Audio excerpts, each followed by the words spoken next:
This is our focus on Good Morning Nigeria, the third edition of For the Week. I am Femi Okeowo, heartily welcoming you to the edition. And I'm Kingsley Osadolo. I join my colleague Femi in also welcoming you to the program, reaching you as always live on the network service of the Nigerian Television Authority. We're Africa's largest television network, and we are broadcasting from our Abuja headquarters studios. As always, in the course of the program, we have our regular complimentary segments, and these include the Super Review, business, sports, and others. Of course, Super Eagles were successful last night against the Libyans, triumphing 3-2, although we had 2 goals, and they lost those 2 goals with the equalizer by the Libyans. But then there was a last-gap effort, and the Eagles triumphed 3-2. They now top their group, with South Africa trailing behind them. But in the meantime, let's take the highlights of the morning news with our colleague, Dennis Adegunloye. Hello, Dennis. Good morning, Femi, and good morning, Kingsley. Good morning, Nigeria. Here is the morning news. President Muhammadu Buhari Tuesday spoke with Mohammed Liman, father of Hawa Liman, the International Committee of the Red Cross ICRC midwife who was slain by Boko Haram terrorists. A statement by Garba Shehu, Senior Special Assistant to the President on Media and Publicity, says in a phone call, President Buhari commiserated with the family and assured Ms. Liman's father that the Nigerian government did everything possible to save his daughter's life, expressing sadness that all the efforts turned out unsuccessful. He regretted that her commitment to helping victims of the Boko Haram insurgency ended in such a brutal way. President Buhari also spoke with Peter Mura, the president of the ICRC, extending condolences on the loss of the midwife. The president commended the ICRC for the great work they had been doing in Nigeria by providing healthcare services to victims of insurgency in some of the most affected areas. President Buhari appealed to the ICRC to continue their services in Nigeria and not to give up despite the unfortunate and painful loss of their staff. According to the president, Nigeria needs the ICRC, and the government will continue to do all it can to protect staff of the organization and other aid workers that are providing much-needed humanitarian services in the northeast region, which had been affected by almost a decade-long conflict.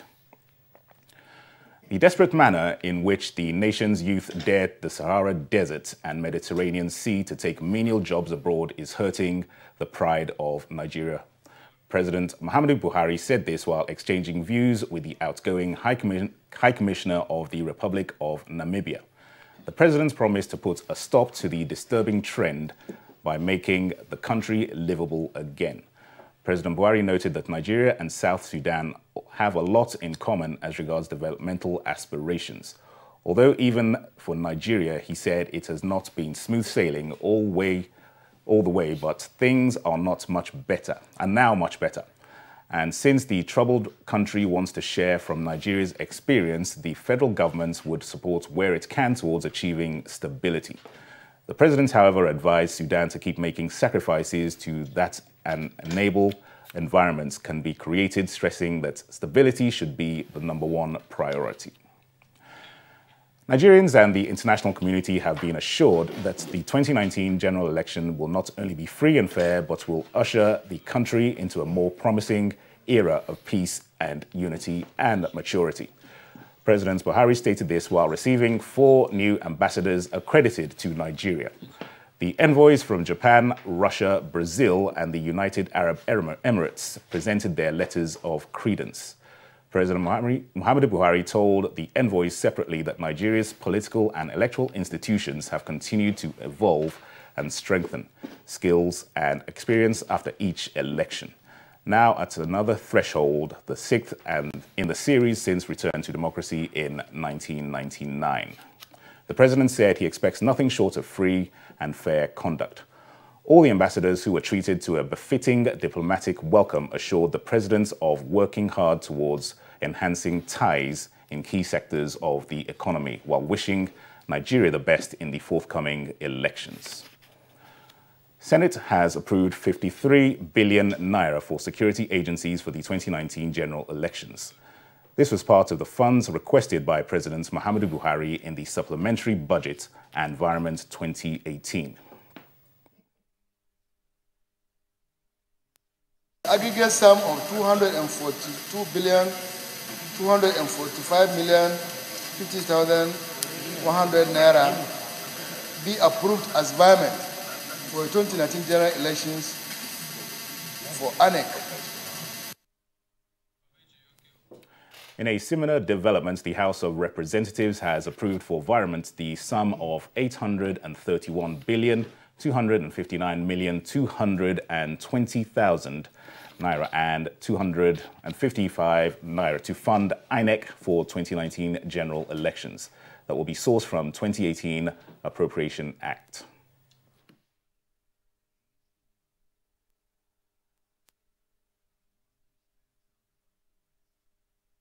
Was in respect of payment of funds to finance Independent National Electoral Commission (INEC) and the security agencies toward preparation of the 2019 general election, for which no provision were made in the 2018 Appropriation Act. Those in favor of the motion say aye. Those against it say nay. Ayes have it. Vice President Professor Yemi Osinbajo has warned that any developing economy like Nigeria that discounts the centrality of risk allocation principles in public-private partnership is doing so at its own peril. He stated this at the opening of a two-day public-private partnership workshop organized by Global Infrastructure Hub in collaboration with Nigeria's Infrastructure Concession Regulatory Commission, ICRC. He said the correct application of risk allocation principles in infrastructure projects is fundamental to bankability and the long-term viability of such projects. The Vice President described PPPs in infrastructure development as simply a practical wisdom, as governments lack resources to solely finance, build, and manage public infrastructure. At the workshop, attended by representatives from the 13 countries, it was revealed that $7.6 trillion is required to meet infrastructure needs on African continent between now and 2040. A memorandum of understanding was signed between the Infrastructure Concession Regulatory Commission and the Global Infrastructure Hub towards advancing the delivery of infrastructure in Nigeria and Africa. Information and Culture Minister Lai Mohammed is in London ahead of a series of engagements with major stakeholders and global policy shapers, as well as the foreign media. In an exclusive interview, the minister explained the rationale for the international global engagement.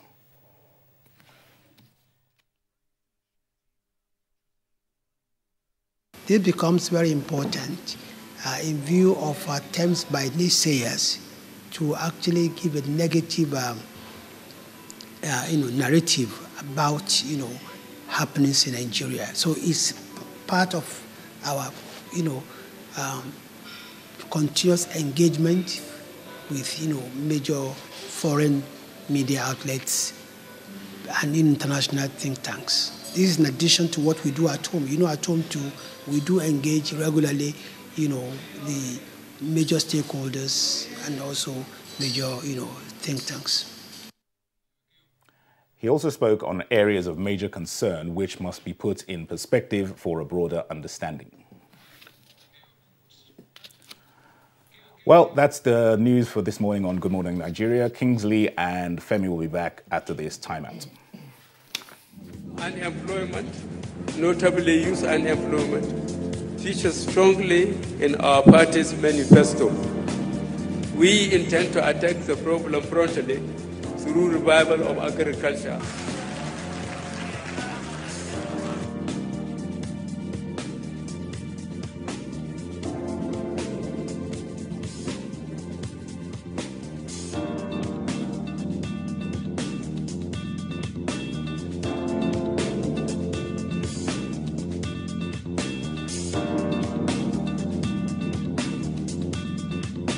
The 30K is going a long way. Actually, I bought an acre of land for 60K like 2012, and presently I have a cassava farm and a yam farm.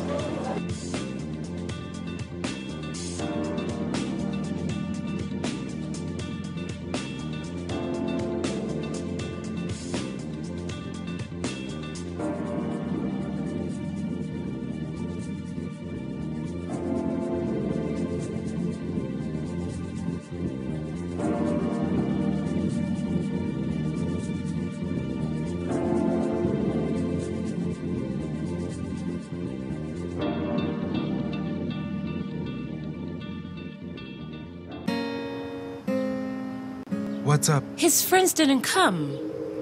Hey, let's practice. But you're going out. Don't worry about me. Nothing satisfies a mother more than seeing a child grow up. But I know as he sweats, he'll face the risk of germs which can cause skin irritation. That's why you need the new best ever Dettol Cool. Its new advanced formulation with extra menthol protects from up to 100 illness-causing germs and gives your family icy cool freshness. Growing up needs Dettol protection.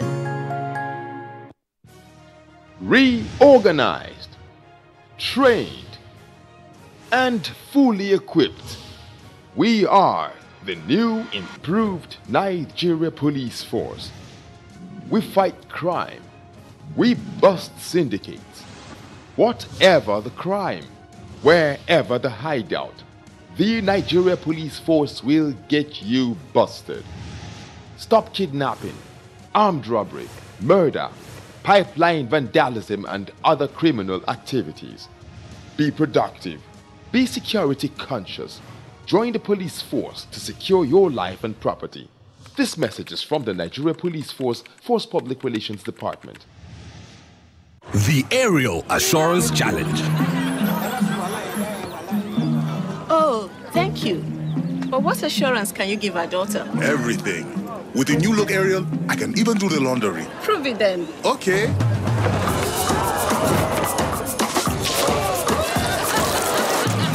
Let's make this stain even tougher. Now, let's wash the cloth with your detergent and with new look Aerial. Do you believe me now?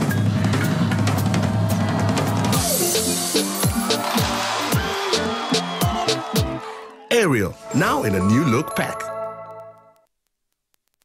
You in the air-conditioned office with the itchy throat. Strepsils. Girl in the spotlight with the raspy throat. Strepsils. You in the pollution. Yes, you. Dry throat. Strepsils. Hello in the downpour with the scratchy throat. Take Strepsils. Strepsils, with its soothing medicinal ingredients, will heal the harm done to your throat from external factors. Strepsils. Strepsils. Strepsils, for a dry, itchy, raspy, scratchy throat. Fake news which is shared for malicious purposes is a danger to our peace and security in Nigeria. Misinformation as fake news is a serious threat to our hard-earned democracy and promotes hatred and misunderstanding between our communities. We are all responsible for stopping the spread of fake news in its tracks. So, always check the source and credibility of any news item. Say no to fake news. This message is brought to you by the Federal Ministry of Information. The time has come again when we all gather at the Unity Forum to celebrate the uniqueness of our cultural diversity and showcase the beauty of our cultural creativity and ingenuity. It's the National Festival of Arts and Culture, NAFEST, in the Garden City of Port Harcourt, Rivers State. Come, let's celebrate our culture and heritage. Hold it 20th to 27th October 2018. Special features, dance drama, traditional wrestling, indigenous textiles and cuisine, arts and crafts exhibition, entrepreneurship roundtable, skills acquisition, and many more.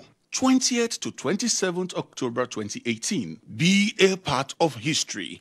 It's NAFEST Rivers 2018, the festival that unites the nation. Caring for the patients of typhoid and diarrhea is our responsibility. And these illnesses are often spread due to eating with unclean hands. So I recommend Dettol, as it protects from up to 100 illness-causing germs. That's why I want to be Dettol sure. Dettol, be 100% sure. Dettol soap is now also available for 100 Naira only.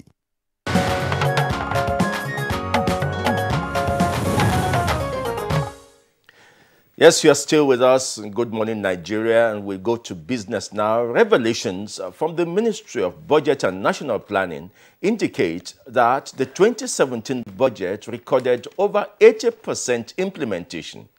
Let's join Kunle Adeyeye for details of this and more on Business News. Increases were recorded in all divisions that yielded the headline index on month-on-month basis. The headline index increased by 0.5% 0.84% in September 2018, down by 0.21 percentage points from the rate recorded in August 2018, which is 1.05%. The percentage change in the average composite CPI for the 12 months period ending September 2018 over the average of the CPI for the previous 12 months period was 13.16%, showing 0.39% point from 13.55% recorded in August 2018. The urban inflation rate increased by 11.70% year-on-year in September 2018 from 11.67% recorded in August 2018, while the rural inflation rate increased by 10.92% in September 2018 from 10.84% in August 2018. In a similar development, the Minister of Budget and National Planning, Senator Udoma, says the federal government 2017 budget recorded an 86% implementation. He disclosed these on the sidelines of the just concluded 2018 annual meetings of the International Monetary Fund (IMF) and the World Bank in Bali, Indonesia. He said although the performances of the ministries and agencies of the federal government varied, it was generally an impressive record. Senator Udoma said capital releases was at 1.44 trillion naira, which is the highest ever, while recurrent was almost 100%, as all debt service obligations were fully met. And next is graphic representation of Tuesday's tradings on the floor of the Nigerian Stock Exchange.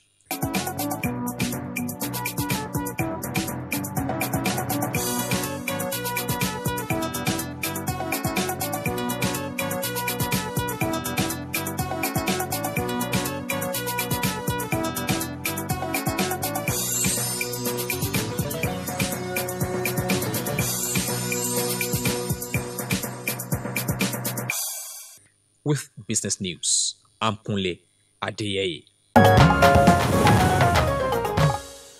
All right, thank you very much, Kunle, for the business package on Good Morning Nigeria. Next for us now is the newspaper review section.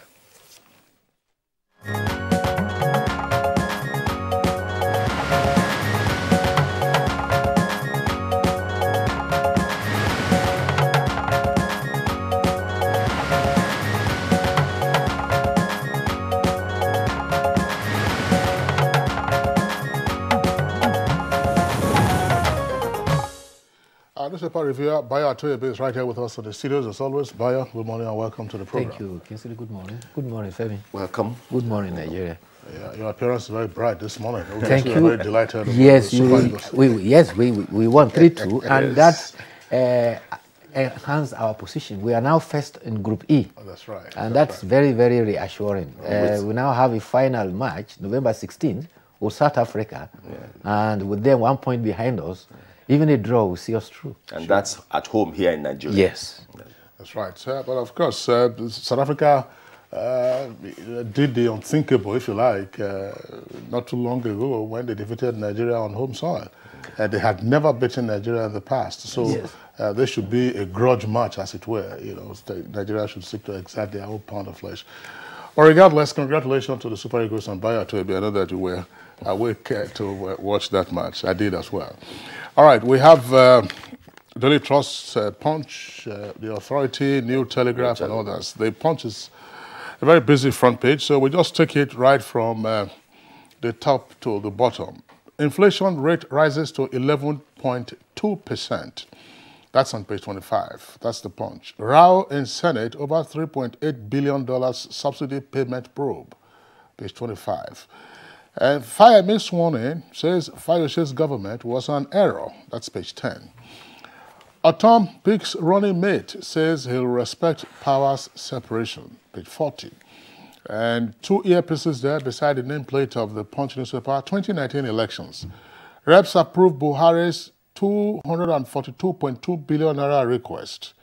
And Nigerian firms will construct $4.3 billion LNG Train 7, and that's according to the Nigerian Content Development Management Board. Lead story, it's on the immediate past governor of Ekiti State. EFCC Grace Fayoshe asks ex-governor to return 1.3 billion naira. 2 riders. I never received money from Dasuki.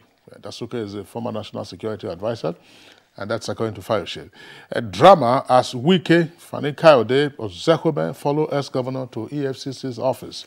And that's what the photograph, of course, on the front page of The Punch is showing. In red cap there is Fani Kayode. Next to him in glasses is Wike, governor of Rivers, his sparse mustache. And then EFCC, I'm here, with a baseball hat. That's Fayoshe. You can see him with a backpack. There was reports indicating that those were some of his personal effects as well as toiletries in the event he needed to pass a night or more at the EFCC office. And to his right is Zekhobe. Now, this is a story that has been all over the news since yesterday. Outrage over killing of Red Cross worker. Details of that story can be found on page 3. Outrage over killing a Red Cross worker. And 400,000 unclaimed PVCs in Benue. That's according to INEC. And Taraba communities panic over insecurity. Bandits kill 4 travelers in Adamawa. And Kebbi court remands 14 new dancers. FCT Corp dismissed for obtaining 1.5 million naira under false pretenses. That's 419. That's, I think Bayo has more than enough to chew on the Punch there, but let me add a new telegraph to him, and it's something on natural environment. Reps, that's on page 34 of New Telegraph. Reps task NEMA on flooding in Bayelsa, and Bayelsa is really at the neck of flooding this year. We go to authority, and we'll take a few stories on INEC. On page 20, we have INEC seeks efficient election funding model in ECOWAS. And below that page, too, we also have a story on INEC. 2019, INEC registers 6.6 million eligible voters in Lagos. Let's take a break there and allow Bayo to make a comment on this.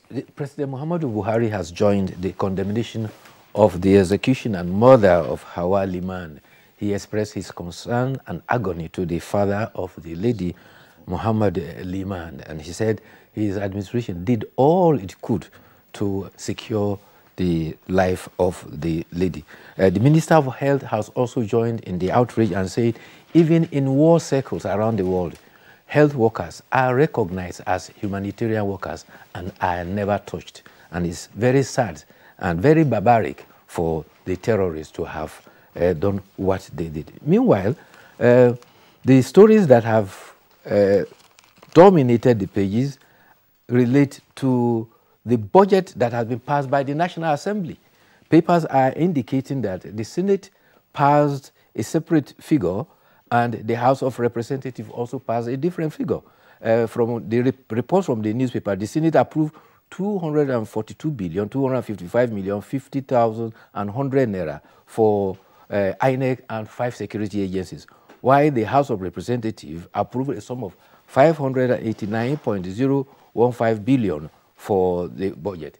Now, the difference here is that while the Senate approved just the environment for, as requested by Mr. President, the House of Representatives approved the original approval for INEC in the 2018 budget, as well as the environment as a supplementary, and that's why you have the highest figure. So on the run, there's a concurrence. The two houses approved 242 billion, 245 million, 50,000 and 100 naira as supplementary for INEC for the 2019 election. However, instead of the request by the president that the supplementary should, the environment should be made from the projects fund by which the National Assembly introduced, the two chambers took the environment from the social intervention fund, which is likely to affect the administration's program for social intervention. Meanwhile, there's been some political developments that at the courts in Zamfara State. The State High Court in Gusau has ordered the APC and INEC to maintain status quo ante. An aggrieved participant had gone to court and compelling the National Working Committee of the APC to recognize the primaries that were was conducted on 3rd and 4th of October, and to compel also INEC, on the other hand, to accept same. You will recall that the INEC had written to the All Progressive Congress that it does not have candidates for the 2019 election, for which the All Progressive Congress replied that they have candidates ensuing from primaries that was conducted on 3rd and 4th of April. Justice Mukhtar Yushau has ordered the two parties to maintain the status quo ante. That is an interesting development. The British High Commissioner for Nigeria, Mr. Paul Okrai, says the Executive Order 6 signed by Mr. President is important for rooting out corruption in the country. He says that an interim order will assist the fight against corruption. He said, I have heard that it is an anti-corruption measure. It is not for me to say who should or who should not be on the list, but it is important in continuing the fight against corruption and rooting out corruption where it is happening. So those are the latest development about the hue and cry about Executive Order 6. Okay. More to do unfold from Executive Order 6, but I think I heard Kingsley say, was it Monday or Tuesday, that it is also important for everyone who wants to comment on Executive Order 6 to read the Executive Order and then read the Federal High Court Justice Ojuku's judgment, so as to talk from an informed position. Yes. Now, still return to authority, and we remain with the National Assembly. And this time, the National Assembly, page 17 of the authority, the National Assembly is assuring the passage of some bills. NAS assures on passage of whistleblower and other anti-corruption bills. Since we're talking on executive order and anti-corruption, this is just another one that would enhance the anti-corruption fight. And then below that story, still on page 17 of authority, we have 2019, Buhari reassures international community of free, fair elections. And still remaining with INEC on the same page of authority, INEC gives November deadline for distribution of PVCs. That is instructive to everyone who wants to vote in 2019. So you have a November deadline for the distribution. Possibly, of course, you can collect up till the time that it's available for distribution. Bye. All right, Femi, I have the Daily Trust here. Some of the stories that we read earlier from the Punch newspaper, you can also find them on the front page of the Daily Trust. There's just below the nameplate of the Daily Trust newspaper, you have the approval by the National Assembly of funding for the elections via the security agencies. That story is there. And then the Fayoshe and the EFCC, that story is also there. And then Buhari, this one is a kicker. Illegal exodus to Europe hurting Nigeria's pride. That's the president saying illegal exodus to Europe hurting Nigeria's pride. He was speaking, of course, while bidding farewell to the outgoing High Commissioner of Namibia to Nigeria. And that's on page 3. And that's very significant because in the course of that visit, the president reiterated the support that the Nigerian government in the past gave to the liberation movements in Southern Africa. Yes. And they recalled, in particular, the late General Murtala Mohammed and General Olusegun Obasanjo, who was military heads of state, favored the support for the liberation movements in Southern Africa, because that led to the independence of Zimbabwe, followed subsequently by Namibia, and of course, then the dawn of democracy, that's majority rule in South Africa in 1994. So politics hasn't come in the way at all of historical recognition. Yes, indeed. In fact, the landmark pronouncement by late General Murtala Mohammed at the Organization of African Unit, OAU, was that Africa has come of age and was not going to wait for the developed world to dictate to it what to do. And General Murtala championed the cause of the independence of Zimbabwe, Namibia, and eventually apartheid in South Africa, which was followed through all through the other military regimes. And in fact, the democratic governments gave material and all necessary diplomatic support for the liberation of those nations. Yes. Bayo, you recall that at that time, Nigerian students also made contributions. Yes. Yes, so we called the so-called South African Relief Fund. Yes. Yes, Nigerian students were making contributions. Now, the lead story is also on the clash over the subsidy fund. That's for Daily Trust. And below that, you have the photograph of the new governor, returning governor of Ekiti State. That's Dr. Kayode Fayemi. He had a 4-year break and back again on the saddle. He was sworn in yesterday at Ado Ekiti. That was a very elaborate ceremony. And right there at the foot of the front page, you have militias killing 5 travelers in Adamawa, page 4, and PDP appoints Saraki as presidential campaign DG. Armsgate, fresh trouble for ex-CAS Amosun. CAS stands for the Chief of Air Staff. And that's on page 6. Amosun was Chief of Air Staff under the Goodluck administration. Yeah, talking about the new governor in Ekiti State, his tenure began yesterday, having been sworn in yesterday. At the swearing-in ceremony, he promised that a thorough review of the present state of affairs will be done so as to let everybody know what has become of the Commonwealth of Ekiti. And he said, never again shall an educated state like Ekiti be an apostle of stomach infrastructure and become the laughingstock of Nigeria. The president was represented by the secretary to the government of the federation, and he reiterated that the governor will serve Ekiti with passion, commitment, and candor. The APC chieftains were all there, as they were also in attendance 2 former governors and 7 current APC governors. Meanwhile, Governor Ayodele Fayoshi correct his threat that he's not going anywhere and he will report to the Economic and Financial Crime Commission. He was accompanied by the governors of Rivers State and Mr. Femi Fani-Kayode as barrister Ezeo Kome. He was asked to write a statement about 1.3 billion he allegedly received from the office of the Secretary, National Security Advisor through a former Minister of Defense. And he is said to have written that his statement. Meanwhile, there's a human interest story that I'd like to draw your kind attention to.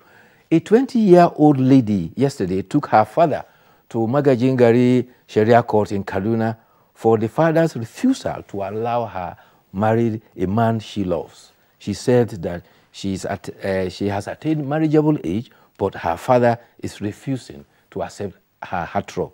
He has gone to the court and is seeking the court permission that the court should serve as her guardian if her father persists, so that she can get married to her heartthrob. The father says is said to have been holding his blessings because the supposed husband has no regard for him. The judge has asked the father and all of them to come back on October 29th for intervention. Good one there. Let's see what another 12 days. Now, let's take the editorial, and the Punch is where we pick our editorial from. The Punch is focusing on the 2019 general elections, but issues to be discussed. And the title of the editorial is Economy 2. Excuse me. Economy 2 should shape campaigns. And now let's take the last 2 paragraphs that give a picture of what the Punch is talking about. Development, infrastructure, job creation, agriculture, and skills acquisition should be priorities at the state, and voters should demand concrete implementation plans from aspiring governors and state legislators. Democracy will begin to develop real progress excuse me, and prosperity when the citizens shake off their complacency and hold politicians to their promise and manifestos.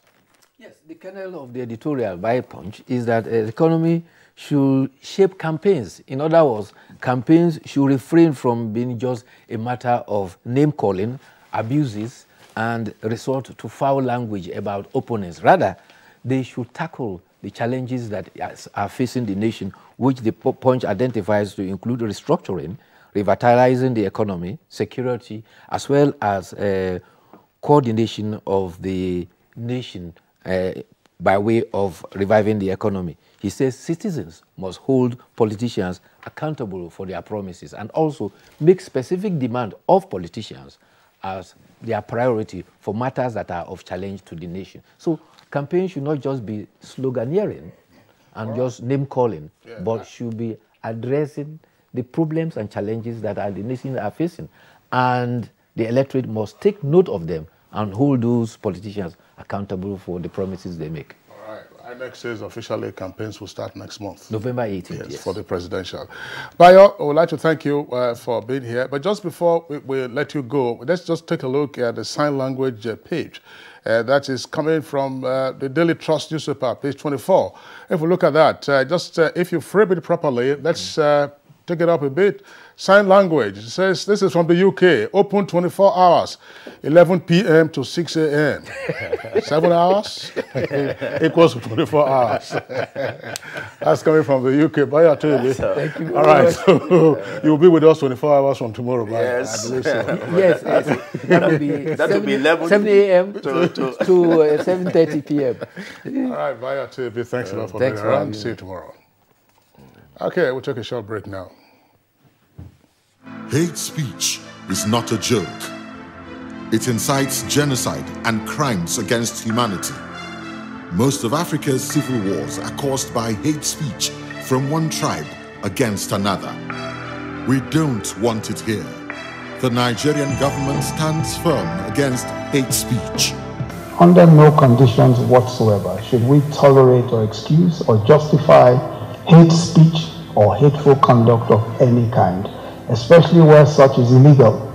There is no doubt that the resurgent push for separatism, as well as the rising cases of ethnic and religious disharmony, are all traceable to the growing phenomenon of hate speech.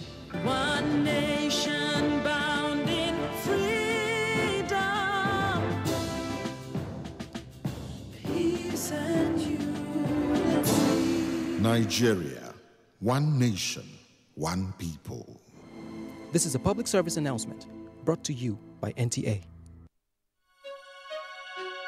Your perfect family is under threat by germs. Infectious diseases are now the world's biggest killer of adults and children.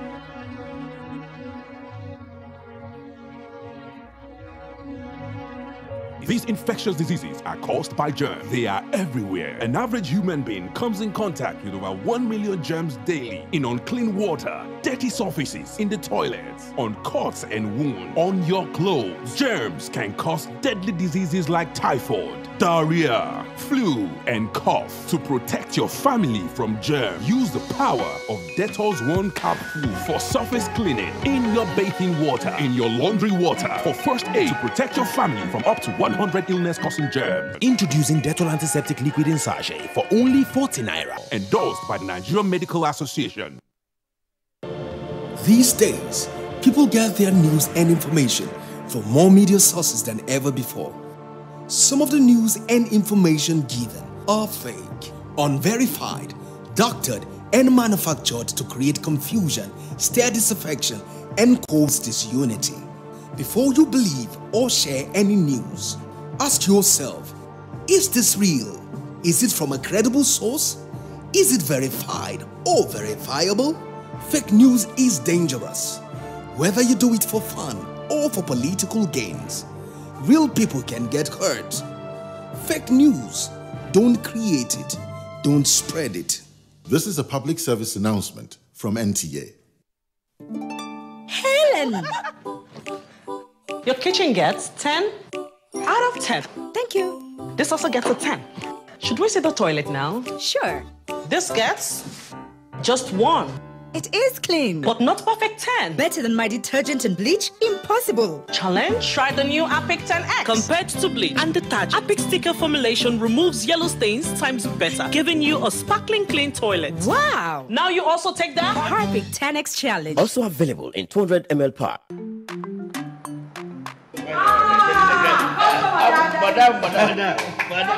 Madam. Brought us as usual. As usual. You have no problem. For the three put you are welcome, sir. As usual, yeah? I was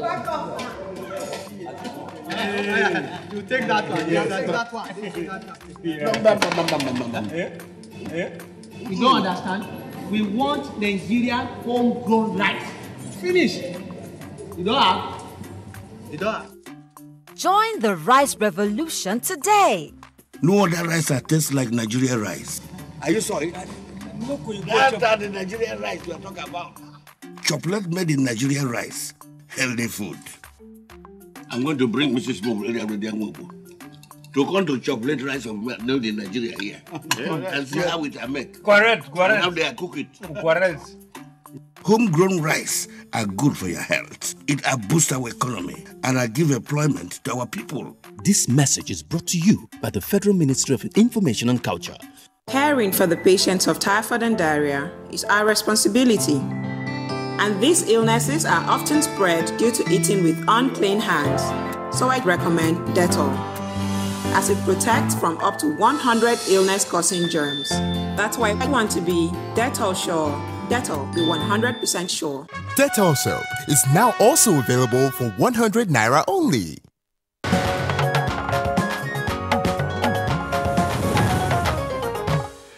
All right, you're welcome back, and it's still Good Morning Nigeria, reaching you live on the network service of the Nigerian Television Authority. As we indicated at the open segment of the program, our conversation segment this morning is focusing on food security in Nigeria. Now, as a backgrounder for that conversation, and before we bring in our guests, let's join our correspondent, Gaba Muhammad Natala, with a report.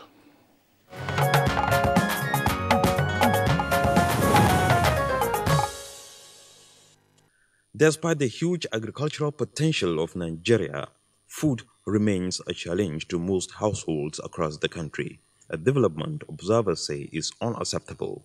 Deeply concerned about social and environmental constraints, such as adverse climate conditions that bring about low yields, communal land conflicts occasioned by insecurity, analysts insist on coordinated efforts to surmount these challenges to attain food security.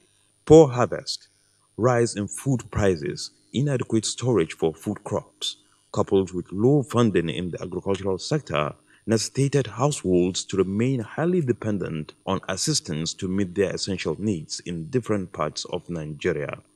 Experts, however, say this challenge is a global phenomenon, leading to malnutrition and starvation among the poorest populations the world over. So far, the present administration has changed this perception with huge investment in agriculture by paying attention to the implementation of national programs to ensure food security. The federal government also encouraged the private sector as well as financing institutions to cushion the plight of the Nigerian farmer through access to loans. This created an enabling environment for both small and large-scale farmers to increase storage and processing and has provided job opportunities among other benefits. In the meantime, what monitoring mechanisms has government put in place to ensure sustenance? At what capacity is production moving to achieve food sufficiency in the country? Is there a long-term approach to sustain food production? Guests on Good Morning Nigeria will be throwing more light on these issues today.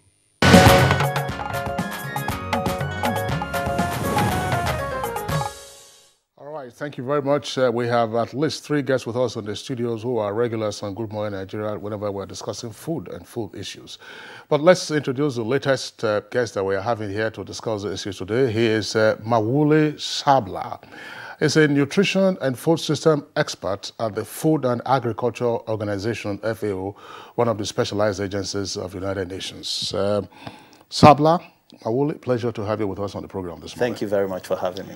All right, now the regular faces. First, let's welcome again Professor Abba Gambo. Professor Abba Gambo usually joining us from our Maiduguri Network Center, where it's at the Faculty of Agriculture, University of Maiduguri. But right now, is the Dean, Faculty of Agriculture and Crop Science at Yobe State University.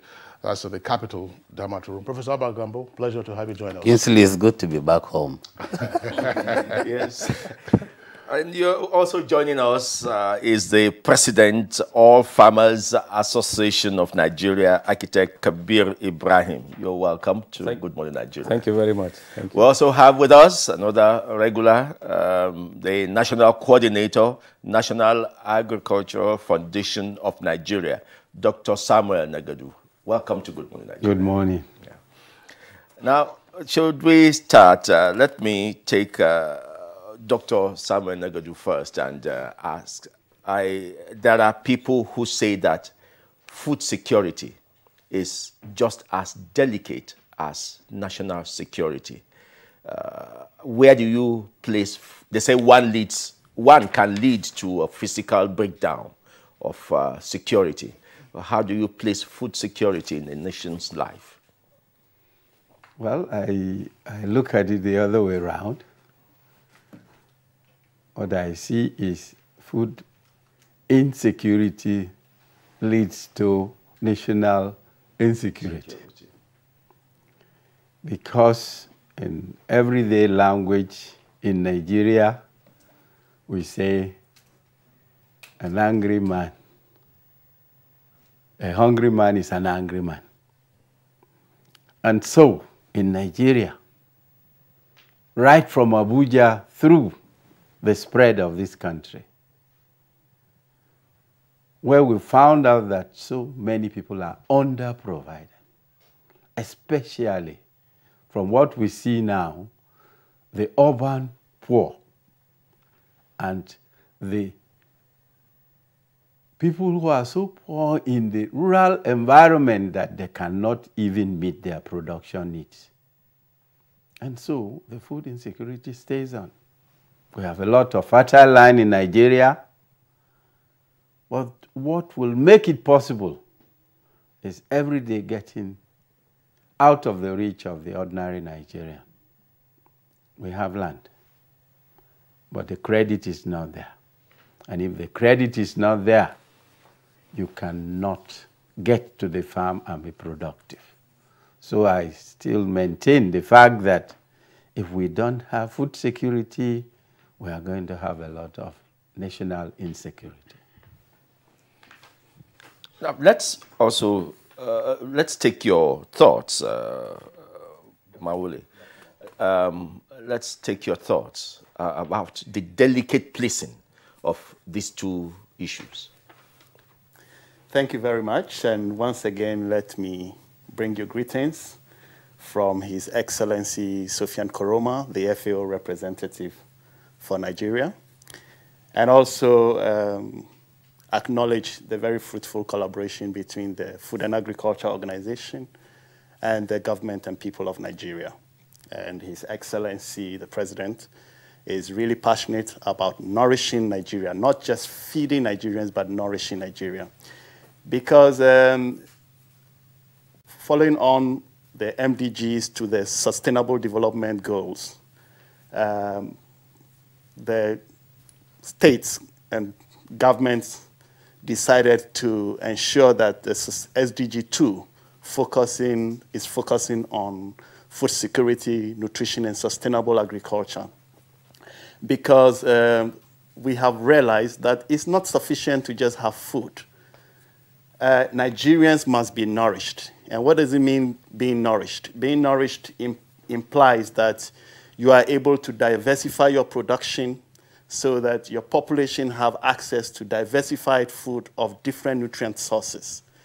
So there is an aspect of food security that is referred also to as hidden hunger, where your population are deficient in essential micronutrients. So for some time now, FAO's programs, whether it's in fisheries and aquaculture, livestock, or crops, or natural resource management, we are very much focusing on making sure that we inform the population and educate the population to understand the importance of nutrition security. Making sure that women are capacitated. The only way to this world is through a woman. So we want to make sure that our women are in optimal nutritional well-being so that even at birth, they give birth to babies that are already healthy because they themselves are very healthy and in optimal nutritional well-being.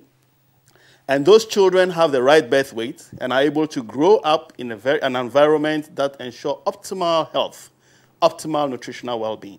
So when we are talking about food security, there is that aspect that ensures nutrition security, which is an investment. For every dollar you invest in nutrition, you obtain as much as $16 to $32 according to The Economist.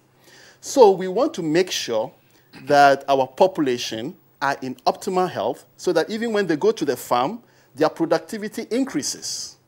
And we ensure that they are able to produce what they need. Over 70% of our population are in agriculture.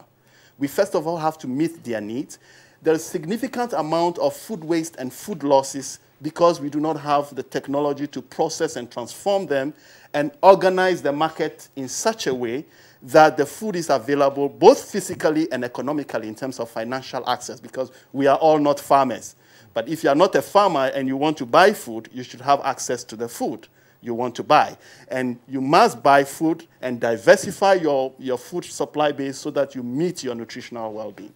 So this year's World Food Day is really focusing the Director General of FAO, His Excellency Graziano da Silva. Let me just jump in there, Yes. Mawule Shabla, so that we get the other two guests Right. who haven't spoken on this to make their foundational statements. Professor Abagambo, from your perspective, what is the status of Nigeria's food security? Thank you very much, Kinsley. Good morning, Nigerians. Now, I want to start from the basics. Let's just define the concept of food security first so that we can lay a foundation. Right. The Food and Agriculture Organization of the United Nations at the Food Security Convention says food security is the availability, affordability, and a balanced diet for a particular individual. Availability means the food is there. Affordability means that individual has the per capita income to get the food, and then the food must be balanced. Balanced in the sense that all the nutritional status that a man needs for the day must be included there. But then it now went a little bit further, talking about not just the human population, but then even the animals in a particular country, both domestic and not domestic, you have to feed them. The animals in the zoo, the animals that are in the forest. So now the food security concept becomes something much more bigger than what we were actually talking before. Now your question is, what is the perception today? From the Northeast, I'm happy there are some very interesting news. Most of the IDPs that we are always talking about have gone back to their lands. Some have done substantial farming, most especially in Yobe State, where no IDP camp exists presently, and then all of them are back to their lands. They are all gone back to the farm with plenty of good news of harvest, etc. But then when you look at the typical food security scenario in Nigeria, Kinsley, Nigeria is still not food secured. Why? Not. Because with the rainfall pattern, most farmers went to the farms. Access to credit for the first time in the history of Nigeria, we got a single digit of 9%. And I must commend the federal government and the Minister of Agriculture for that. For the very first time, we're getting a single digit of 9%. But then some natural issues came. Most of the places that we call food basket of Nigeria had terrible floods, most especially in the north-central areas. Kwara, Niger, Kogi, which are Benue, all these are places we call food baskets. Then apart from that, the constant clashes between the farmers, herdsmen, has also put a very big dent on what we have. And even in Borno State, where I come from, the insurgency is still there. The fertile areas of Borno State, where you have the Lake Chad Basin, fertile soils where we do plenty of rice and wheat before, Southern Chad project, etc., those areas are still not accessible. So these are the issues. The rainfall pattern has been excellent. Farmers were able to get credit facilities at 9% digit, which is very good. Then, of course, the farmers were actually heavily mobilized in so many states. And in the Northeast, I must give credit to the FAO because they were actually given some seeds and some little fertilizer to the IDPs that went back to their original location so that they can begin to pick up the bits and pieces of their lives. And then mostly all of them were farmers. So they farmed. They farmed actually.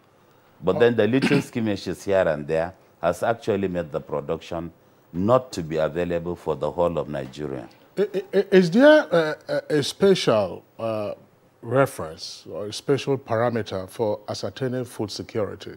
Is food security determined on a year-to-year basis, or is a trend? I mean, it can be you have food security one year, food insecurity another year, or when you look at the totality of it, so over a period of time, 5 years behind, 5 years ahead, you have food security. How do you frame food security in terms of space and time? Professor Gambo, before I bring in architect Kabir Ibrahim. Okay, now we are talking about the human population of Nigeria, which is about 193 million. The estimation is that by 2030, we are going to be 250 million Nigerians. Let me give a typical example. Rice, for example. Rice and stew happens to be one of the commonest meals in most homes. When we came, they said the total demand for rice for 180 million Nigerians is 5 million metric tons. And at that point, that was about 3 years ago, Nigeria was producing only 3 million metric tons.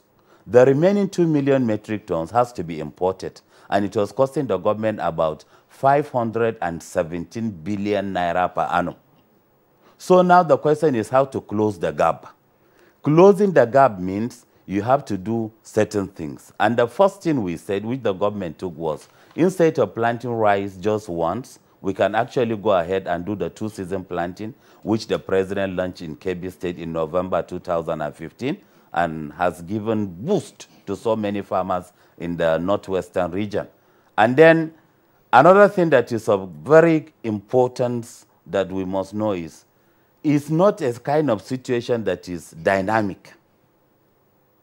This year, we have good harvest, so everybody is happy. 180 million Nigerians are all going to bed with their tummy full. That's the issue we are talking about. It has never happened, Kingsley. Since our independence, Nigeria has never achieved the kind of food security goals we are talking about. Never. All right. Thank you very much, Professor Abba Gambo. Let's bring in architect Kabir Ibrahim. Architect Ibrahim, from your perspective, what is the status of Nigeria's food security? Well, it's far from where we want it to be. There is a lot of food insecurity all over the place, but a lot of efforts are in place to make sure that this is achieved and sustained. The new policy promoting agriculture now is bringing in so many people who are hitherto in other activities. Even people in the petroleum industry are taking up agriculture. So it is hoped that everybody would look at agriculture as a business rather than a form of subsistence. And that way, so many investments will be put there. And credit lines would be open as there is some liberalization of the percentages that banks charge. And there are so many windows that like the CBN and other sectors are opening and making available to farmers. So we believe that in time, with the right kind of push, and if this tempo continues, we'll be able to sustainably provide food security for Nigerians. Mind you, there are many, many things that have to come to play for you to sustain this. You must be able to store what you produce, to reduce the loss in harvest, to also be able to process what you do. And you also must be able to have a marketing mechanism. Because if I produce yam, for instance, I don't eat yam all year round. I will have to use money to buy other things that I don't produce. So I must be able to sell my yam at a very good price to be able to afford rice or anything else. So it's a mixture of so many things that you have to do to attain that. If you take the United States, for instance, most people there are full-grown. They are not short, stunted like me, because there is the availability of food and at an affordable price, and you will be able to earn sufficient money to buy food. In Nigeria, we have to look at the whole gamut of these things that make life better, and everybody has to make contributions. government, the private sector, and everybody else. It would seem, therefore, that focus must change from the previous idea of just eating. There's a proverb in Yoruba that says, "Omo mi o yo ni mo mo." Then ki se pe mi jẹran. In those days, you could tell a child would say, I am not full. That is permissible. But I have not eaten meat. Nobody wants, I mean, that's luxury. It would seem, therefore, that attention must change into some scientific mode of determining what food security is, not just availability. Yeah. How then do we carry the large majority of Nigerians along in this area of selecting the productive part of feeding? You have said it all. We must change our mindset as to what is food. And what do you mean when you talk of food security? It doesn't mean just food. It means food that is balanced, as Prof said. It has to be nutritiously valuable to you. You don't take egg, for instance. You should not look at eating egg a day as luxury. I am essentially a poultry farmer. The international standard is that a person should eat 1 egg a day. If in my village irrespective of age? Yes. In fact, the cholesterol level or contribution is very minimal when it comes to just egg. People are misunderstanding it. There is a good cholesterol and bad cholesterol. A contribution of good cholesterol from egg is very good and very high and desirable for growth, for wellness and all that. Now, coming to the global thing,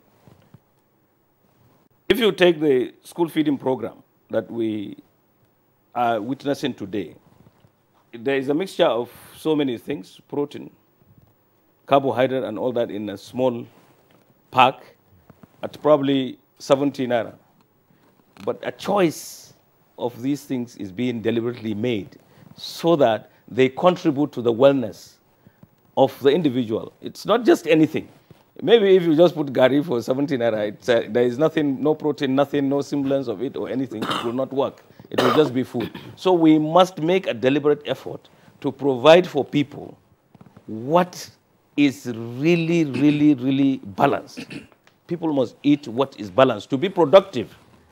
Someone alluded, doctor alluded to the fact that you must eat well and have a balanced and nutritious diet to be able to even go to the land. He is very realistic in Nigeria today because the level of mechanization is still very low. I foresee a situation, maybe in my lifetime, when there will be so much mechanization that the population of our farmers will reduce to probably less than 10%. Today we are like 70%. In the United States, the farmers are only 2%. In France, they are only 3%. There is mechanization. So as we get mechanized, the numbers of the people in agriculture will reduce. And the commercialization will come in, processing will take effect, and we will even be able to export processed produce. All right. Thank you very much, Architect Kabir Ibrahim. Let's bring in again Mawule Sabla of the FAO. From the FAO perspective, what is its perception of the food security situation in Nigeria? Yes, let me once again congratulate the government of Nigeria, because when you take the agricultural promotion policy under the Economic and Growth Recovery Program, with the Federal Ministry of Agriculture, we've worked with them to develop the food security nutrition strategy. And let me allude to what Prof and Architect referred to earlier on about the importance of making sure that we balance our diets and we organize our food system. Because Nigeria has a huge potential, not only to feed its close to 200 million population, but even to feed West Africa, other African countries. The agricultural potential of this country is enormous. But when we talk about food security, it means that all your population have access, both physical and economic, at all times, to food that provides them with the optimum health that they need. Architect made reference to him being stunted earlier on. When you take the number of children in Nigeria that are stunted, and we are not just talking about you are too short for your age, but it means you are also stunted in your mind. So you cannot repair that. They become an economic burden for the rest of their lives. So it is therefore important for Nigeria for us to be able to address the problem rather than trying to What is the FAO seeing in Nigeria today? What we are seeing is that there's increasing investment in not just the normal way of doing farming, but trying as much as possible to organize the agricultural system, the food system, in such a way that we are able to identify what are the available nutrient sources. There are a lot of our indigenous foods that are disappearing. Moi, for example, is one of the very nutritious diets that you find in this country. Diversified vegetable sources in Nigeria. How do we educate Nigerians to understand the value of these foods? So one of the things that the FAO is doing is to make sure that the agricultural extension system, we embed nutrition education into the agricultural curriculum of the training of the agricultural extension officers. Architect made reference to the school feeding program. We want to make sure that children, right from childhood, understand the importance of nutrition. So nutrition education should be included in the curriculums of our schools, from primary to secondary, even to the university level. Then people are informed, because sometimes it's not that we do not have access. We have access, but we do not have the knowledge and the understanding of what to grow, how to process, how to even cook our food, so that we conserve the nutritional value of our food. Everybody should be, every Nigerian should eat 400 grams of fruit a day. And there are fruits in this country. Various indigenous local fruits are available. We need to add value to them, process them, make them available. Livestock, milk, yogurt, cheese. Talk about these commodities. They are there. They are available. Yeah, well that's Sabla. Thank you very much for your response. But I would like us to return to, if you like, the frameworks articulated by Professor Gambo and Architect Kabe Ibrahim with regard to the concept of food security. Professor Gambo indicated at least 3 items in that mix. 1, availability. 2, affordability and balanced diet. You've spoken extensively on the issue of balanced diet. Right. Architect Ibrahim then introduced the aspect of storage, loss reduction, processing, and marketing. I would like Dr. Sam Negedu, let's now decompose all of these factors in the mix of food security. Availability, for instance. What are the challenges that Nigeria faces with regard to availability of food in the food security mix? They are enormous. One of them was mentioned by the President Afan. Storage, transportation. We have food perishing in localities. I had experience around the middle of this year in Taraba. I found out that major bridges were gone. And if you go, you find out that there's a lot of production in livestock and in crops. They cannot get out. And when they try to come out, they are not that affordable. We also have a global, beautiful picture removed from the realities of the localities. Now, the President Afan produces a lot of eggs.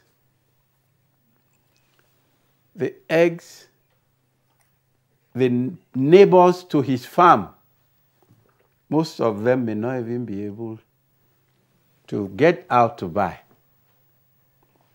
because most of it may go into the city of Kano, of Katsina. The awareness by even the local person that he should meet his nutritional demands is still not there. There is some common thing in Nigeria. They say, I eat 3 times a day, and you have mentioned it. Yes, my child ate gari this morning. He also ate gari this afternoon. And this evening, he's going to have, we have enough gari. Is that something?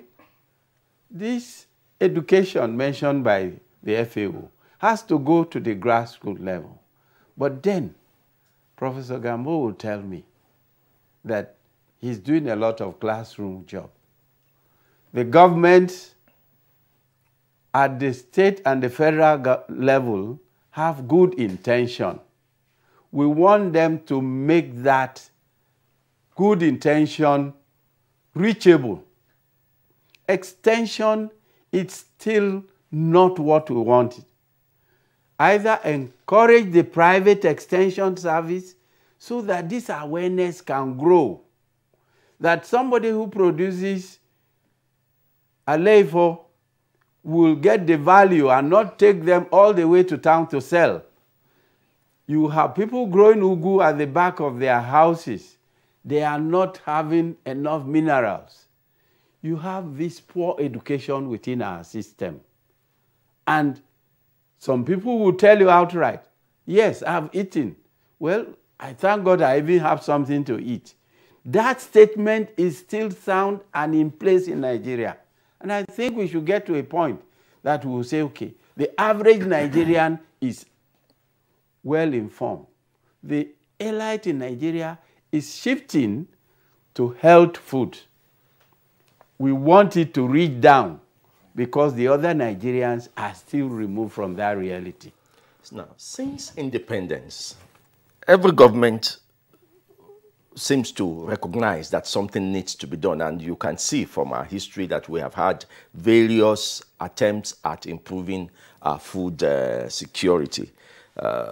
We had Operation Feed the Nation, we had Green Revolution, D-Free was there and all that. Now, we are where we are now. What, after all the different contributions, what is it that a government should be doing now, in terms of this sitting government and possibly a coming government, to redirect sharply, predominantly, our food deficiency? Something that becomes a national program, not just a slogan, but a direction that government begins to chart, that everybody follows. At one time, they told us everybody could farm. We all started to farm. But we still have this deficiency. Why is this deficiency persisting? Thank you very much, sir. Now, please permit me to expand the balanced dieting, because everybody has been talking about nutritional. Let's just take it to the basics.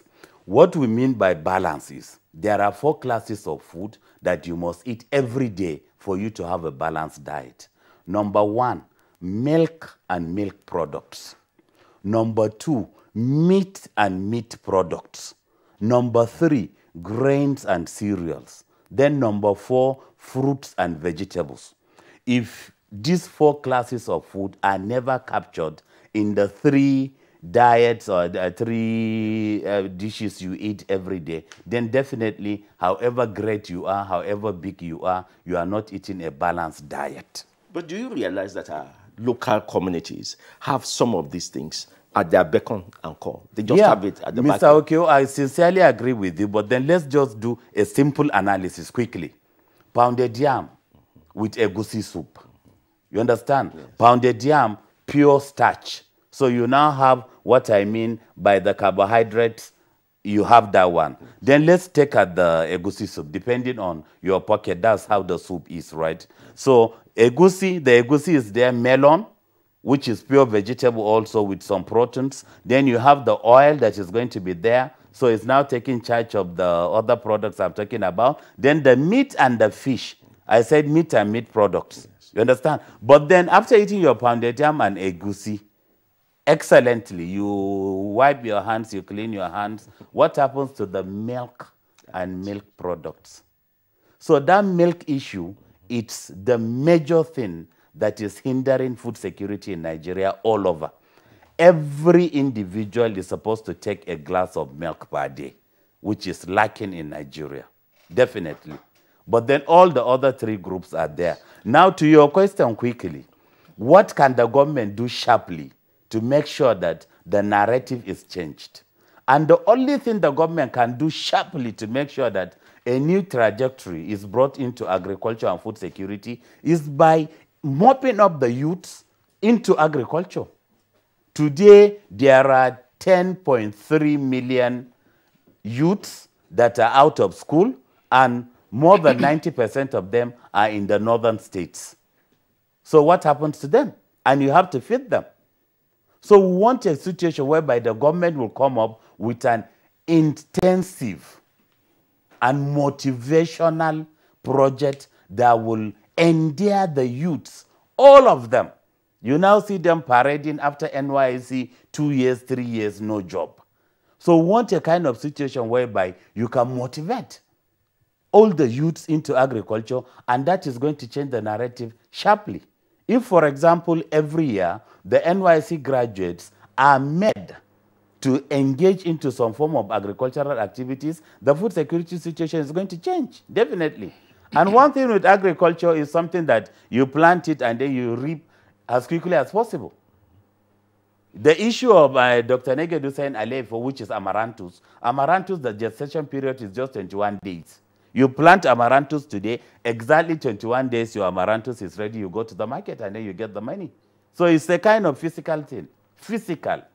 Well, Professor Gambo, on the issue of availability and then the knock-on effect it has on affordability and ultimately, therefore, on balanced diet, Dr. Negedu gave a scenario.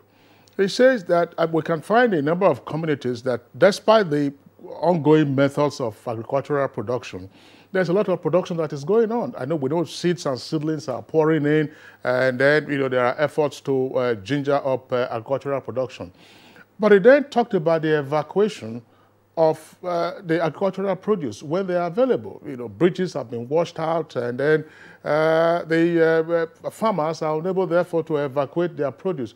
You've been a consultant to the Governors Forum. The issue has been there for several decades of having to construct rural infrastructural roads to assist with the evacuation of this agricultural produce. Why does it appear to be the case that the subnational governments continue to pay lip service to this very significant link in ensuring that there is availability and a knock-on effect on affordability of the food security chain?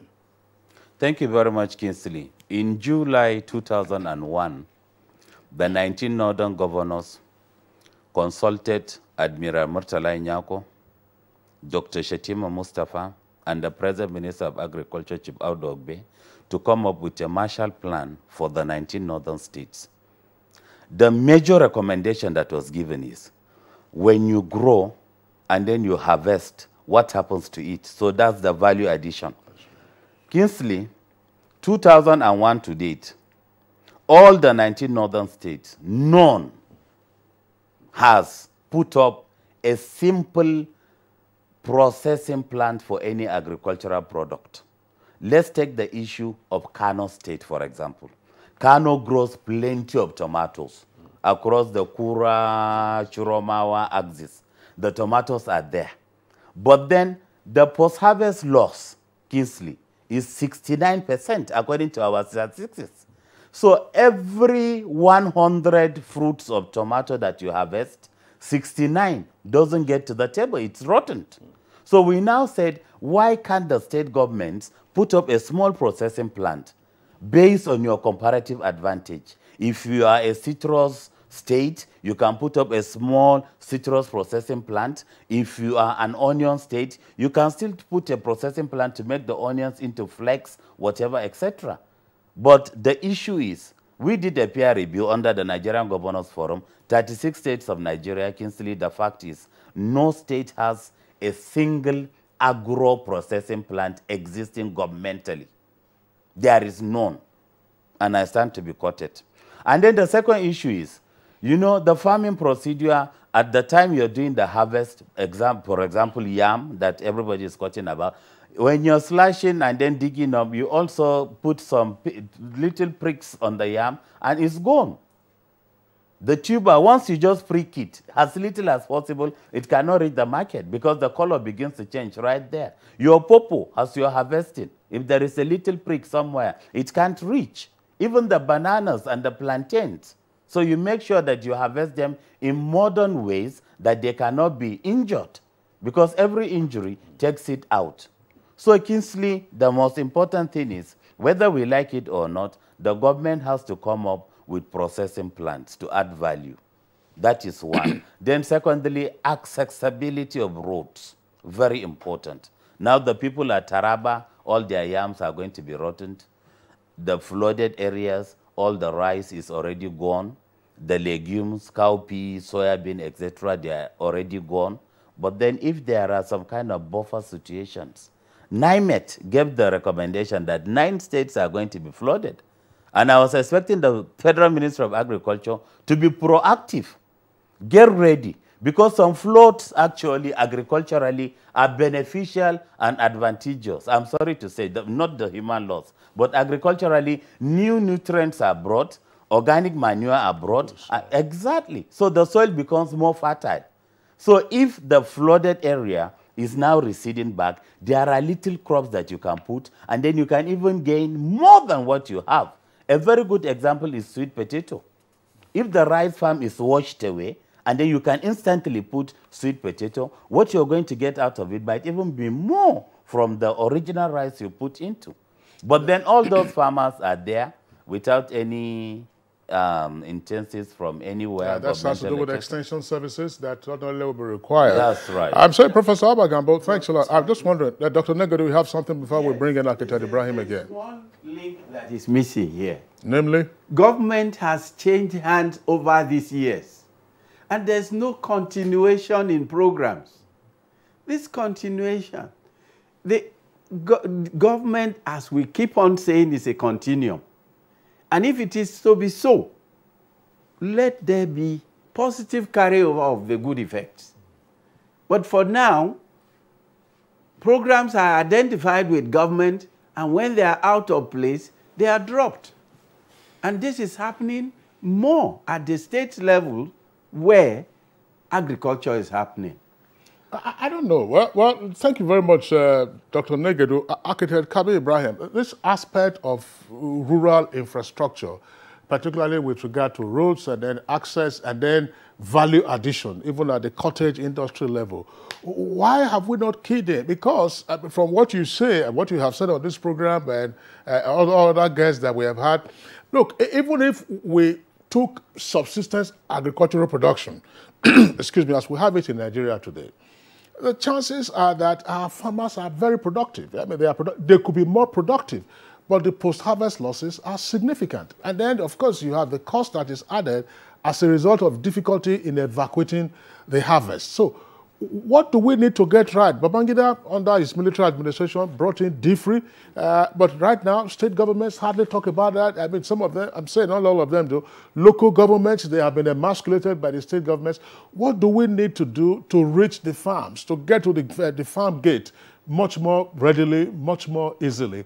And then also help with the creation or the establishment of cottage industries, if not by the government, but at least through facilities to enterprising individuals? There are many factors here that you need to look at. First and foremost, I do not subscribe to the notion that the state will provide cottage industries, processing places and all that. No, but the government will create the enabling environment for people to be able to do that. Fundamentally, the agriculture promotion policy is encouraging us, incentivizing us to be able to invest into agriculture as a people, just like we invest in other businesses. It is saying it is prudent for us to go into agriculture. As we elect our representatives, we should also ensure that they go in with the notion that they will do those projects that will enhance what we do in agriculture.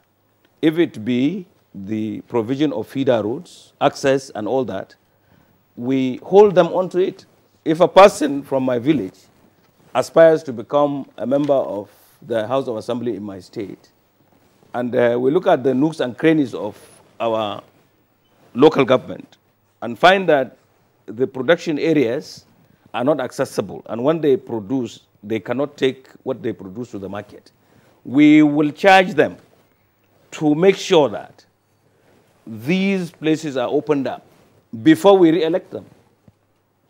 We will not encourage our youth to be giving money and motorcycles and drugs and all that, to come and campaign and all that. We will charge these people to do what is needed to make the majority of our people more comfortable, rather than just a few that they select. This is politics. Politics has to change. Our attitude to politics. This is what happens all over the place. If you go to rural England, there was a time we used to go to attend the Royal Agricultural Show. It was going on for 161 years in Stonehenge. If you go by train from London, Paddington Station, up to Manchester, left and right, you see animals grazing in plush green, and you see farms well developed, fenced, a lot of things happening. And then this place that is selected for the Agri Show is owned by the people, by the farmers. In fact, the Prime Minister of England does not go for any of the ceremonies. It is the Queen that goes. It is not government. There's no politics about it. People do agriculture, and they want to do it. The Queen is head of state. No, hang on. I'm talking so that our DG in Nafan will understand that we do not need to cry if the minister or the president do not attend our agricultural show. They are not necessarily supposed to be there. We must encourage the farmers and the people interested in agriculture to be there. That is the way to incentivize these people. I have touched a number of issues, but the most important one is for us to be able to create processing zones, cottage industries and all that. It is not the government per se. It is the government is supposed to provide the enabling environment. Even for patronage, if I was governor, for instance, I would not patronize anybody who would make money from my government to buy a car, buy an aircraft, buy anything. No, I would patronize those people who will reinvest, who will give back to society. Give us an example of what kind of environment you want. If you say government does not have to create cottage industry, they don't have to, what is the environment you're talking about? I will tell you what has happened before 1975 in Jigawa State. Now Jigawa State, Audubako created so many things, many dams, and even tomato factory in Jigawa by the road, you see it. It is moribund. It is not working. Government cannot run a business. It is proven. In fact, government is divesting, is selling off all over the world. But the government will create the enabling environment for you and I to be able to build industry. Either by patronizing what we know how to do, and by liberalizing acquisition of land, and probably making it easier for me to do business, to set up that, and then create rebates. Are they not are they not an environment that encourages people to come and locate farms near?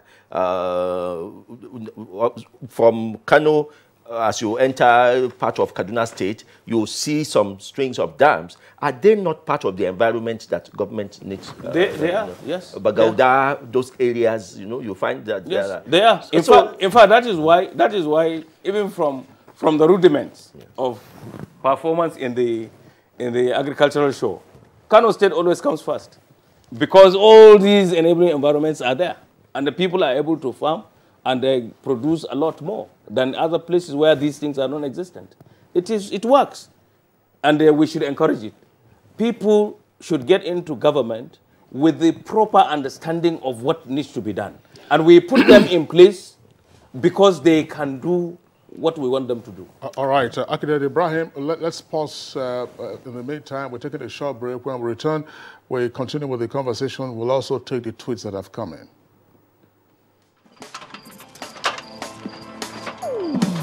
Oh boy, climb this thing now. No be only to connect lights. Come you and yourself now. Now, wow. Oh boy, calm down now. Oga Kasali electrician, who would they look for with this? Oh. Oga Kasali, come help us fix this wire now. Ah, sorry. I no longer carry out illegal connection. It puts the lives of people at risk and can cause fire outbreak and disrupt power supply. I will never be part of anything that has to do with this any longer because change begins with me.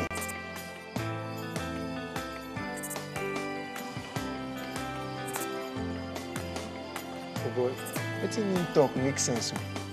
Oh boy, we could carry this ladder from over.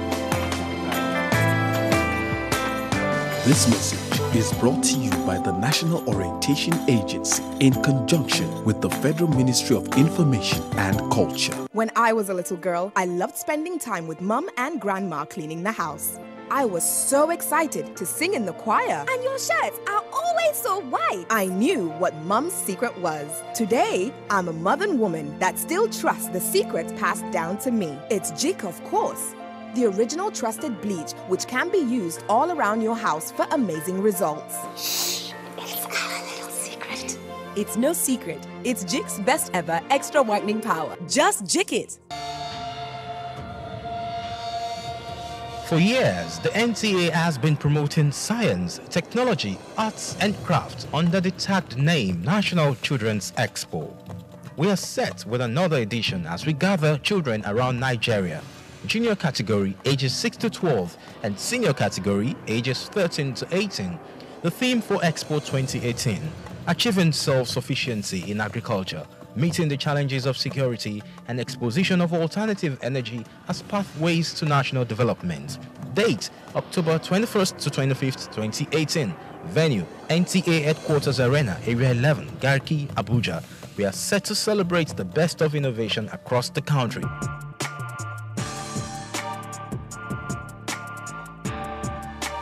NTA ETV, promoting learning.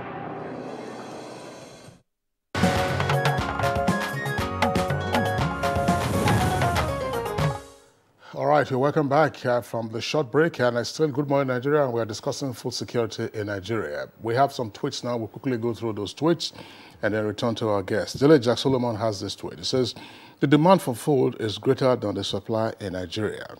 To achieve sustainable food security, there's a need for funding, subsidy grants, removal of land tenureship, good customs and excise services, upgraded technology, and improvement in environmental management. Now, Bukar Danyaya tweets, the answer to food security is in seeds. Federal government should strengthen National Agri Seeds Council of Nigeria to get better seeds. And Chris Simeon, Nigerian farmers do not have the capacity to take part in mechanized farming. Only few can. Let's say less than 5%. What is the basis for your assertion, Chris? And Raji Abidemi tweets, honestly, if you want to achieve food security, our local government chairman needs to bring infrastructure to the villages so that it would encourage youth in Nigeria. God bless Nigeria. Abdullahi Onishabi tweets, now the effort of the federal government in farming is highly commendable, but more needs to be done. The Anchor Borrowers program of the CBN has to be expanded to attract more hands to farming, particularly the youth. And still from Dele Jack Solomon, it is high time each state in Nigeria specializes in mass production of agricultural products where it has comparative advantage, backed by interest-free loans and well-equipped millennium settlements to lure idle youth to the farm. Good storage facilities, basic infrastructure, and buyback policies provided by government at all levels will also go a long way in ensuring food security in our country. Babagana Mohammed tweets, now affordable mechanization of agriculture, reduction of post-harvest losses, and effective agricultural research are the strongest ways of ensuring food security, not just in Nigeria, but anywhere else in the world. And Ichena Melody tweets, to me, if we can solve the problem of roads, multiple taxation, and power, we have achieved 85% of food security in Nigeria. Anas Umar tweets, for Nigeria to achieve food security, government should make the sector attractive to the youth so that many more hands can come in. Not just that, funding is also something that we need to focus on. And from someone who calls himself on common sense, Nigerians, the president currently is embracing mechanized production as an easy way to boost agriculture. Well, let's just go on with, from our third set of tweets. Go to Suleiman Yahaya. Says that what we need to do more, especially, is engaging the youth with the aid of mechanization. That is channeling youth corps members, that's to say the NYC, during their primary assignment with the target of increasing crop yields as well as having the government as caretaker. And from Prince Simon, a country like Nigeria, where the population is increasing rapidly, should not ignore famine. If it dares, hunger and starvation will be the order of the day. That should not be our portion. Please let everybody go back to the farm. And lastly, from Kachala Mala, it says funding of agricultural research institutions is key in determining food sufficiency rights in Nigeria. But Femi, those are some of the tweets. I just wanted us to return to the issue of availability, evacuation, post-harvest losses, and before we get into the more elaborate issues of storage, that has to do with the strategic grains reserves and so on and so forth. That there is, for example, a place in Edo State. It's called Obadan. If you know the spelling of Ibadan, then instead of I, you make it an O. I first went to Obadan nearly 50 years ago, and Obadan was the locus for plantain harvests. Plantain. And so the plantains you find in Lagos normally would come from Obadan, Obadan to Lagos. They, of course, take them by what then were 911 trucks. There were no trucks bigger than 911. You had Austin and so on and so forth. But the road from what was the highway to Auchi, the road was hopeless. And there used to be a lot of vehicular breakdown, particularly of those 911 trucks. And so they would spend some days trying to fix their trucks, while they are trying to evacuate the plantains that they have bought, the traders now, to take them first to Benin and then from Benin to Lagos. 50 years later, I don't think that road has been fixed. That story is virtually the same as it were in most rural parts of Nigeria. The road has not been fixed, it's not been repaired 50 years later. I'm wondering, gentlemen, both Dr. Negedu and Ibrahim, Dr. Architect Ibrahim was saying, look, get politicians to be interested, let them focus on this. Has the agricultural body, or have farmers as a body tried now to get themselves into a lobby group to persuade local governments, Algon, for instance, even though we know that they are emasculated, because these are roads, within their province, their jurisdiction to handle, to say, look, these are the things that we need. Yes, we know you interact with the Federal Ministry of Agriculture, Agricultural Research, but in terms of having motorable feeder roads, will the agricultural unions try to take this part? Well, often, we are present in the 774 local governments of Nigeria. And the peculiarities in the road conditions and farm to market access and losses that we suffer because of the bad condition of this, it's been a very, very serious problem to us. Recently, we had a West Africa and Central Africa conference on post-harvest loss in Yaradua Center. I wonder whether you were there. We are looking at the picture globally, in these zones, in these regions of Africa. It is a very serious problem. And you have alluded to the fact that the local governments feel emasculated by the states and all that. We still go back to what I was positing, that for anybody to get mandate to represent us, we must come to them with a catalogue of demands that they must meet. If we do that, we make these things topical. People treat these things as priority. Otherwise, it is exceedingly difficult, even for a government in place, to be able to ascertain clearly what needs to be done in all the areas in Nigeria. It is important that we as farmers, as a group, work a little more to sensitize our people to form an advocacy block to be able to talk to everybody, not only limited to the Federal Ministry of Agriculture or state government or even local government's headquarters. Even from the ward level, we must be able to come forward to say, look, this is our problem, address it, and catalog it, show exactly what, like the issue of Obada. Okay, I was in a conference, AATF conference in Kampala. In Kampala, I was given a food item on the menu every day for every meal, and it is their local, I don't know what they call it, you know, it's made out of plantain. It is produced like gari. It is flour.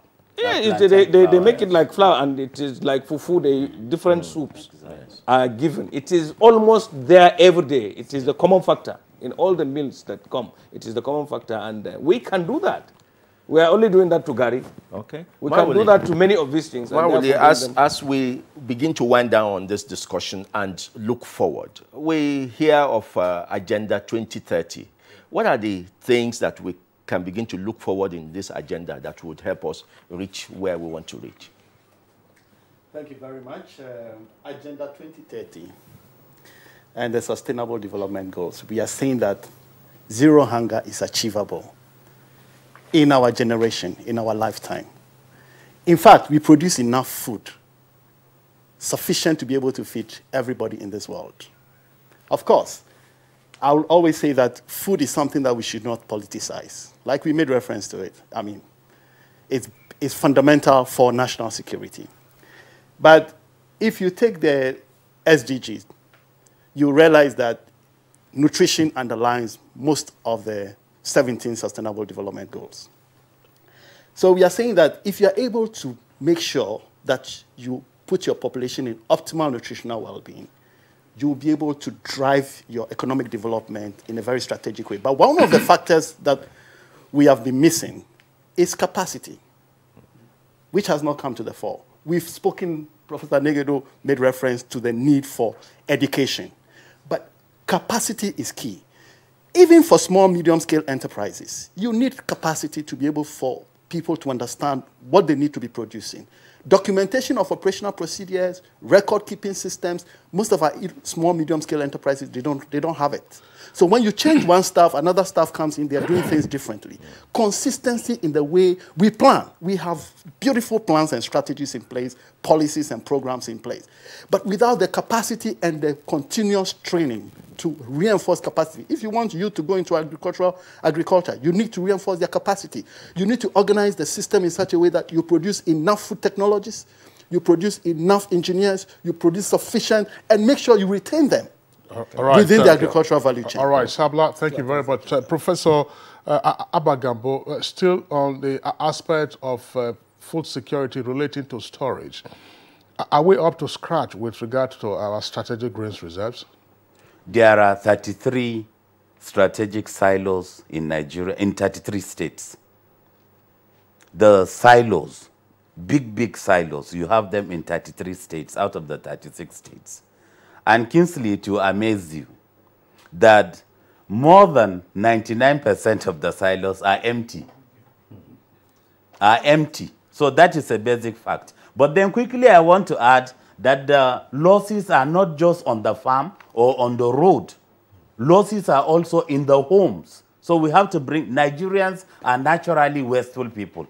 Why do you have to cook more than what you need when you know that there is nobody you can give to? So the wastage is there. Kingsley, have you seen an angry woman peeling yam? She peels half of it off today. So these are very important things, really. Cook that will be enough for the family. And then, but then by the time you open the fridge, you see a goosey of day before yesterday, pounded yam of 3 days ago. And at the end of the day, when NEPA goes up, you have to throw everything into the dustbin, etc. No, we are very wasteful. We have to take into your closing thoughts, please, on this discussion. We need to maintain consistent education of our farming populace and sustain this issue of our awareness that insecurity in food supply can create a destabilizing role in our polity and checkmate our growth. Thank you. All right, Dr. Samuel Negedu, of course, is the National Coordinator of the National Agric Foundation of Nigeria.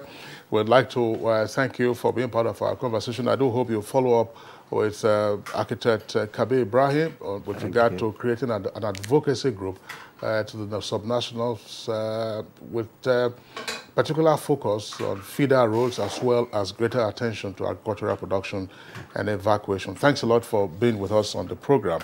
Of course, architect Kabe Ibrahim, one of our regulars, president of Farmers Association of Nigeria. Thank you for being with us today. We also would like to appreciate Mawule Sabla, who is a nutrition and food system expert at the FAO, that's the Food and Agriculture Organization, one of the specialized agencies of the United Nations. Last but not the least, Professor Abba Gambo, coming all the way from Damaturu, where he is at the moment, Dean, Faculty of Agriculture and Crop Science at the Yobe State University. Professor Gambo, thanks a lot for being with us. Thank you for having me. And by the way, Femi, you know, we didn't have time to deal with that in terms of balanced diet. On one of our programs in the past, Professor Gambo did give us a map, the nutritional map of Nigeria, according to zones. And I remember him saying that the Southeast has the highest nutritional value in terms of their diets in the country. So that does it for us in our conversation segment. Let's go over now to sports. Appearances. Here we go then for this Group E. Nigeria survived a late scare to beat Libya 3-2 in the 2019 Africa Cup of Nations AFCON qualification Group E match in Tunisia on Tuesday. The visit